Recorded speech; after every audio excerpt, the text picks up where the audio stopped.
Diffusion, the international science radio show. We have a bouncer on the doors of perception. The good, the bad, the ugly. It gets pretty exciting. The myths, the truths.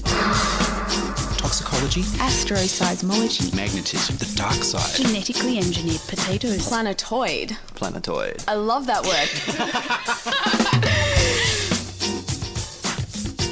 Hello and welcome to Diffusion. Sit back and relax while we encrypt weird and wonderful science into your brain. I'm Ian Woolf. On this edition, Shauna Murray talks about dinoflagellates that cause Ciguatera fish poisoning. But first up, here's news of anti-encryption laws being used before they're passed.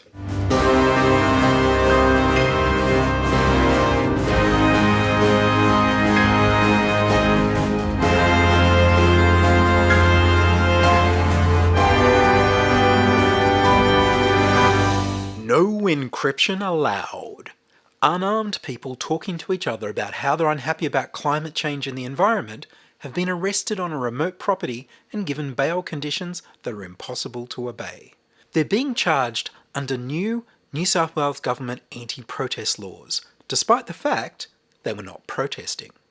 The bail directions from the magistrate say the defendant is prohibited from possessing or having access to an encrypted communications device and or possessing an encrypted media application. Everything in the modern world uses encryption technology. This means they can't unlock a car, use public transport, make a phone call, access their bank account, buy food or pay rent, let alone access anything online. The magistrate, in their enthusiasm to please the police, has used words in the bail conditions from punishments written into legislation against organised crime that have not yet been passed by the New South Wales Parliament. They were also directed to share all their passwords with police and their laptops and mobile phones until their court appearance. They can't associate with anyone on a list that includes themselves. Blockade Australia has been linked by New South Wales Police to non-violent environmental protests that have blocked ports, roads and railway tracks. In April this year, New South Wales Parliament passed legislation banning protesting on public roads, rail lines, tunnels, bridges and industrial estates with 2 years in jail and a $22,000 fine. This effectively bans all protests, other than on your own land, because there isn't anywhere else left. Political free speech is the only kind of free speech that courts have determined is protected by the Australian Constitution. In May 2022, members of Blockade Australia organised a gathering of people on their property to talk. People at the camp discovered 2 armed people in camouflage gear spying on them. These 2 people refused to identify themselves or speak to them. The people in camouflage ran to an unmarked black car and ran over 2 of the people on the property. Fortunately, they weren't killed. The people at the camp naturally thought some criminals were assaulting them and committing a hit and run, so they swarmed around the car to stop it and try to identify the people, at least until the police could arrive. The disguised people accelerated the car while people trying to identify them were still on the bonnet and sped away. Shortly after, about 100 police arrived, including a dog squad, helicopters and armed uniformed officers.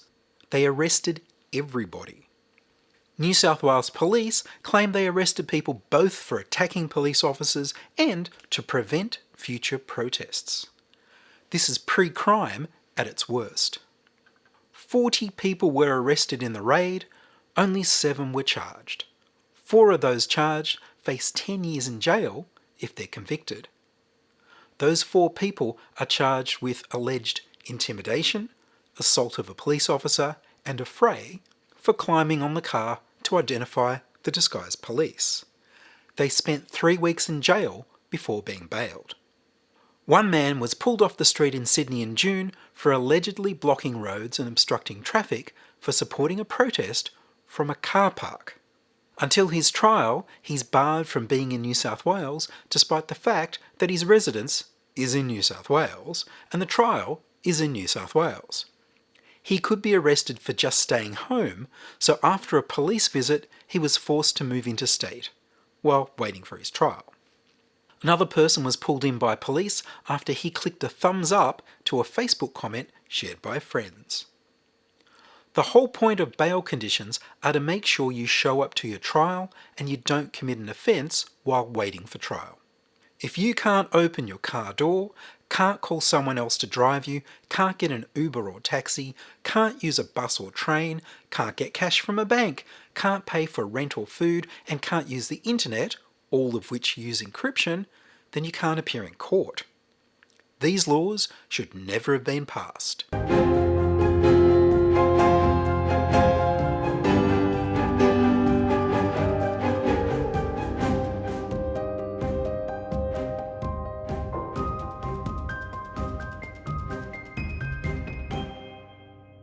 You're listening to Ian Woolf on Diffusion Science Radio.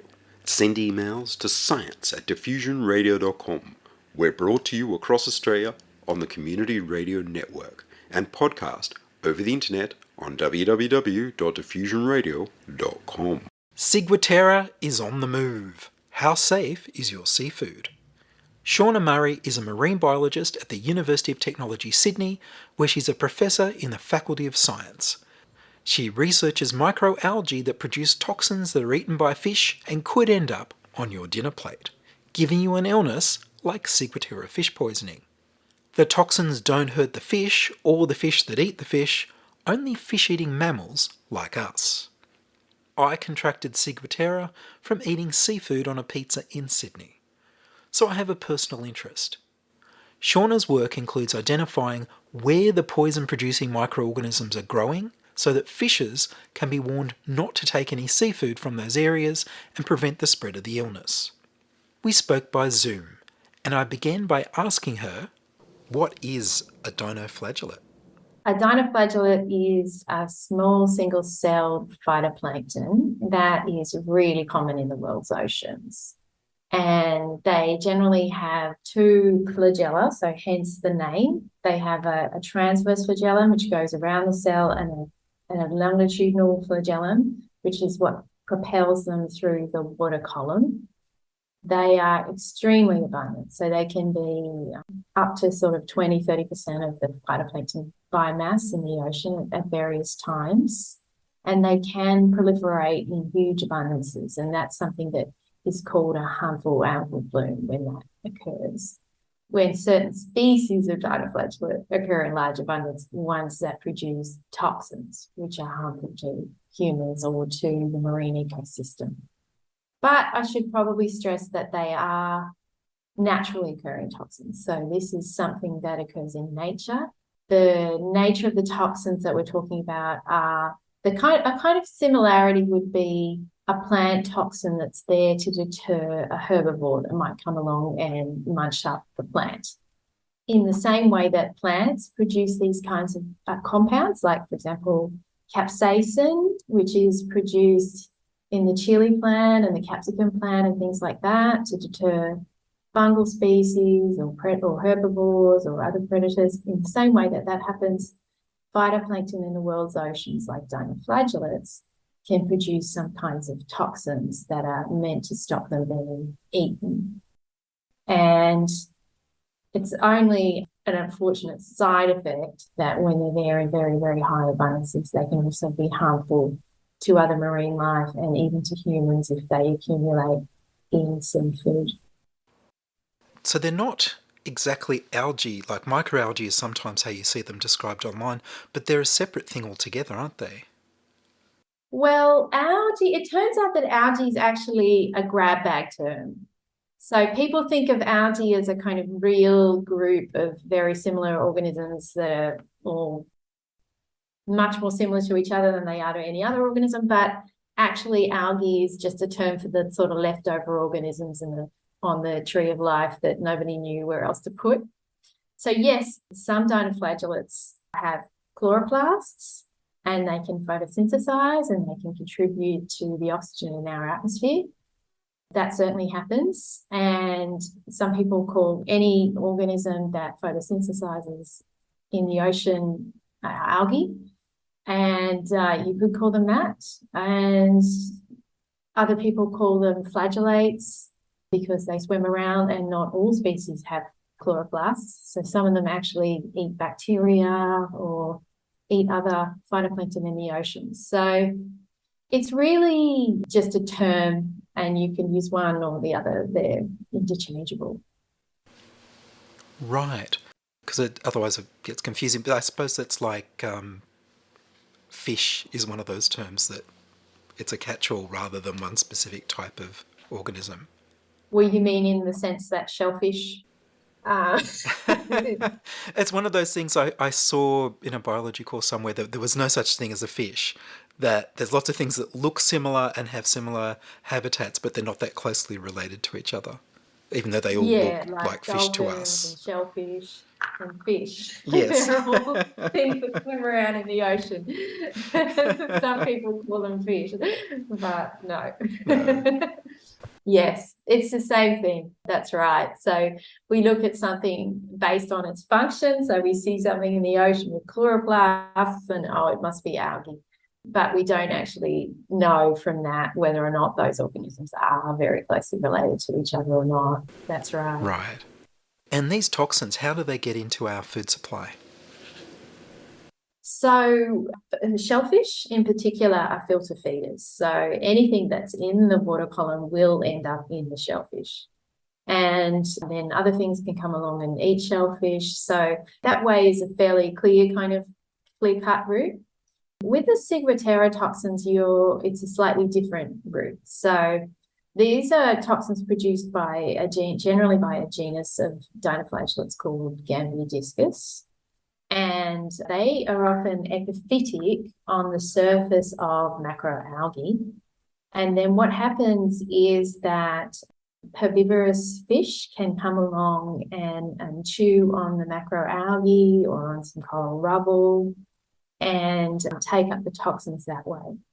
So, and it could just be that, and that's the end of the story there. Or it could be even that carnivorous fish come along and feed on those herbivorous fish, and then they also become toxic. So there are a number of different pathways, and even shellfish in the marine food web, particularly in tropical countries, can also filter feed Gambidiscus. So there are many different types of marine life that can end up with Ciguatera toxins through a few different avenues of the marine food web. And cooking the fish doesn't kill the ciguatoxin? No. So I think that's the case for almost all marine biotoxins, that heating or cooling doesn't affect the toxin in any major way. So I know that Ciguatera does happen in Australia. There's cases here and there. And I'd heard that it reached New South Wales down from Queensland. That's right. So what we've seen over the past sort of 50 years is slow but steady warming in the East Australian Current region and a strengthening and acceleration of the East Australian Current. So we're talking about the boundary current that goes down the coast of Eastern Australia from Queensland and ends up in Tasmania, and that current has greatly strengthened. So we've seen now up to around about a 2-degree average temperature increase at certain regions along the southeast Australian coastline due to those current waters strengthening and moving further south than they used to. So we're not 100% sure of the cause and effect here, and that's partly what my research is about. But we have noticed since 2014, we've had the first large-scale cases of Ciguatera in New South Wales from fish caught in New South Wales. And the sort of further south that's happened is around about Port Macquarie. And I think we're up to about 25 to 30 cases in New South Wales from fish caught in New South Wales. And in every case, it's been Spanish mackerel. Now, this is a big pelagic migratory fish. And when I say migratory, they stay roughly within a region, but they do migrate down the East Australian coast from Queensland.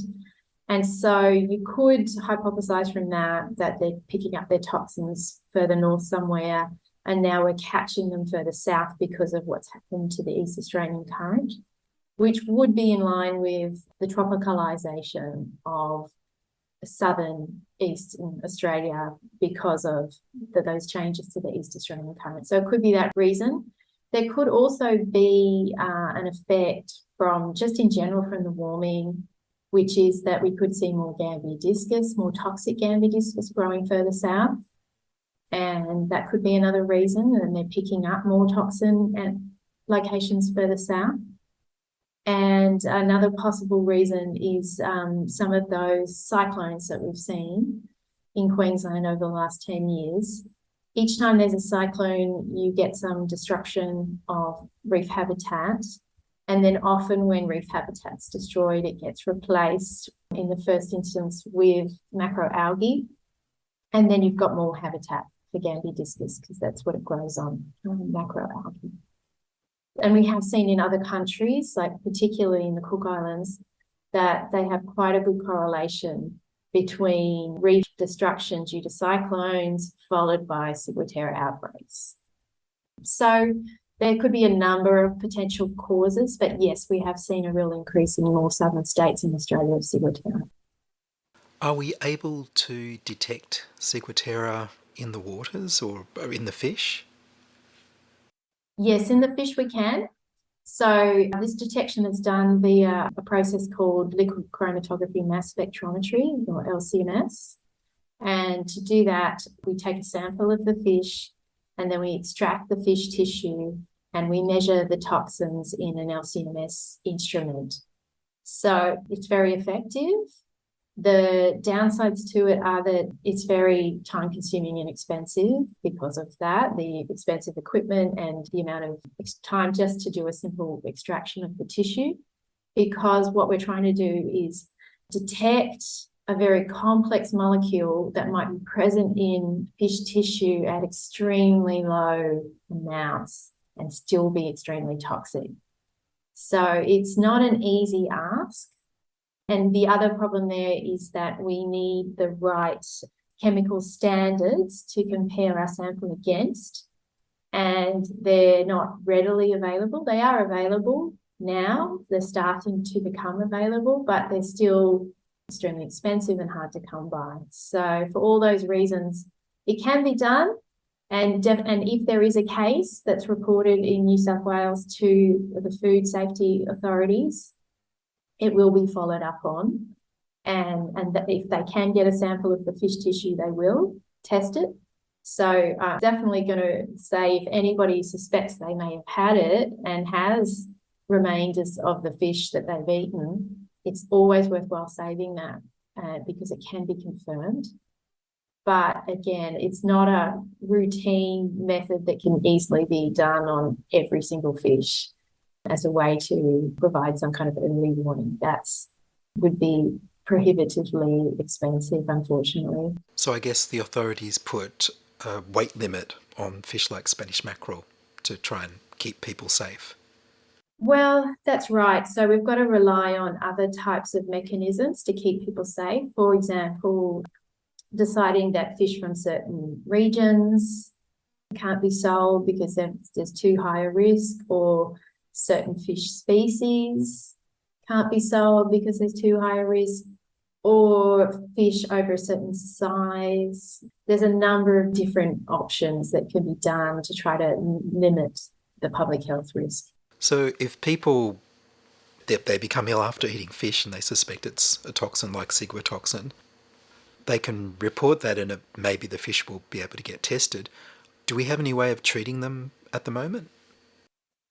I'm not a specialist in the health side of things, so I don't know the latest, but I know that from a few years ago, there's the mannitol treatment that can be administered in the first 72 hours after a suspected poisoning. Other than that, I think it's really just long-term symptom relief. And I may have missed some kind of update. No, I think you're right. Treatments, but that's, yeah. Yes, that's what I've read. I was just wondering if there was anything I missed that you might have heard about, but it sounds like not a lot of progress there at the moment. Well, it's really unfortunate that it is more or less a neglected tropical disease, Ciguatera. So as in a disease that primarily impacts people in small island developing nations, particularly in the Pacific, but also the Caribbean. And diseases like that have had an unfortunate long history of being neglected, not researched to a high degree. And for that reason, treatments have been really slow in being developed. And so we're hoping that in years to come that will change. So people should mainly avoid Spanish mackerel to avoid getting sick from this? Well, yeah, I mean, there are a number in Australia, there are a number of different fish species that could be potentially carriers. And they tend to be, Spanish mackerel is one along the East Coast. But then on the other hand, it's also, it's obviously not the majority of Spanish mackerel. And it's going to be somewhat unlucky to be that, the Spanish mackerel that happens to carry the toxins. So our research at the moment is to try to find a more solid basis for that, is to try to look at what are the factors that make some fish more likely to be toxic than other fish, and can we establish those factors in a kind of a more solid ground for health recommendations and to give a bit more certainty to the industry as well. So that's part of my research at the moment. So it's probably too early to say something like that. And the other problem with Ciguatera, of course, is that in different countries, the actual triggers are slightly different to one another. So in terms of the particular fish species that might be more likely to have Ciguatera are different in other countries to the ones that you might be potential carriers in the east coast of Australia. So it's sort of the kind of problem whereby it's hard to give a blanket response. And I'd just be wary of eating reef fish in particular across the Pacific. And if it were me, I'd be looking up particular fish species depending on where I was. And perhaps in certain Pacific countries, just sticking to the deeper ocean fish. And of course, in Australia, we also get fish imported from East Asia. And That's right. They have different rules to us. Yes, that's right. Although if a fish is imported into Australia, they do have to follow the Australian rules. So I think that's not necessarily a problem. And to my knowledge, at least, there are not great numbers of, like, for example, live reef fish is not a huge import industry into Australia, as it has been into some other countries. For example, Hong Kong used to have a huge live reef fish import industry from Kiribati in particular. And then that more or less shut down due to a large number of Ciguatera cases in Hong Kong at a certain period of time. So, so that sort of shows you the perils of not having a very strong food safety detection on your imported fish. But in Australia, we're quite lucky that we do have quite strict food safety rules, and we take it pretty seriously. Well, yes, that's a very good thing. To the limits of our knowledge. To the limits of our knowledge, which you're expanding. Yeah, that's the aim. I think that we really have a lot to learn is the basics there in terms of both the diversity of the actual Gambia discus species that are present in not just Australia, but all around the Pacific. I think we still have a fairly limited understanding of that. And also the pathways to toxicity. We kind of know the outline of them. We know how they should work in theory. But we're really at the beginning of our research in this field in Australia and even around the world. And to believe it or not, we're actually ahead of the game in Australia and the Pacific compared to, for example, the Indian Ocean or the Caribbean, where they still don't even really understand the toxin pathways, because it turns out that the actual Caribbean ciguatoxins are different to our Pacific ciguatoxins. And they don't know which dinoflagellate produces that or what the pathway is. So as much as we still have to learn in Australia, we're a bit ahead in terms of we at least understand how it should work. And I think give us another 10 years and we'll have a much better approach to this, and hopefully a rapid detection tool as well. Well, Professor Shauna Murray, thank you very much. Thank you, Ian. That was Professor Shauna Murray from the Faculty of Science at the University of Technology, Sydney, studying the movement of dinoflagellates that make the toxins that cause Ciguatera. And that's all from us this week on Diffusion. Are you a scientist, artist, biohacker or maker who'd like to be interviewed about your work? Would your company like to sponsor Diffusion?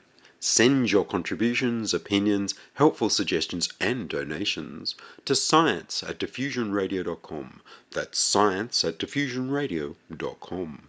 Please subscribe to the Diffusion Science Radio channel on youtube.com/c/diffusionradio and rate the show on iTunes. Tell your friends. Follow me on Twitter @Ian Woolf. The news music was Rhinos Theme by Kevin MacLeod of Incompetech.com.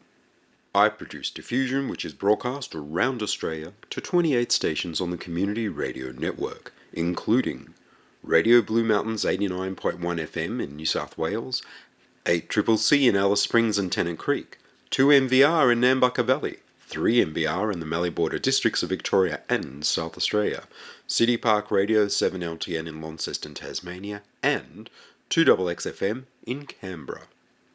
Diffusion is narrowcast on Indigo FM 88 in northeast Victoria. Diffusion is syndicated globally on astronomy.fm. Subscribe to the podcast on the Diffusion website, www.diffusionradio.com. That's www.diffusionradio.com, and check the website for links, photos and videos about this week's show. If you enjoyed the show, you can explore more than 1,000 previous episodes archived on diffusionradio.com, where the shows are labeled by keywords so you can focus in on the stories you want to hear. Make a donation through paypal.me/IanWolf, or join my patrons at patreon.com/diffusionradio. I'm Ian Woolf. Join us inside your audio device of choice for more science wondering next week on Diffusion Science Radio. Science is fun. It helps you to learn, to know, and to appreciate. When you study science, you may go on field trips. You discover the marvelous interrelationships between all living things. You learn to read the history of the Earth as it is written in rocks and fossils. You find out what makes things tick, everything from a molecule to a living organism. In the study of science is found the most useful and satisfying knowledge of man. Knowledge of his physical world, its past, its present, and its future. And in your moments of relaxation, now and in the years to come, you will find the study of science leading you into fascinating pursuits: photography, collecting. Why study science? Study science because you will find in the study of science a richer, more rewarding life.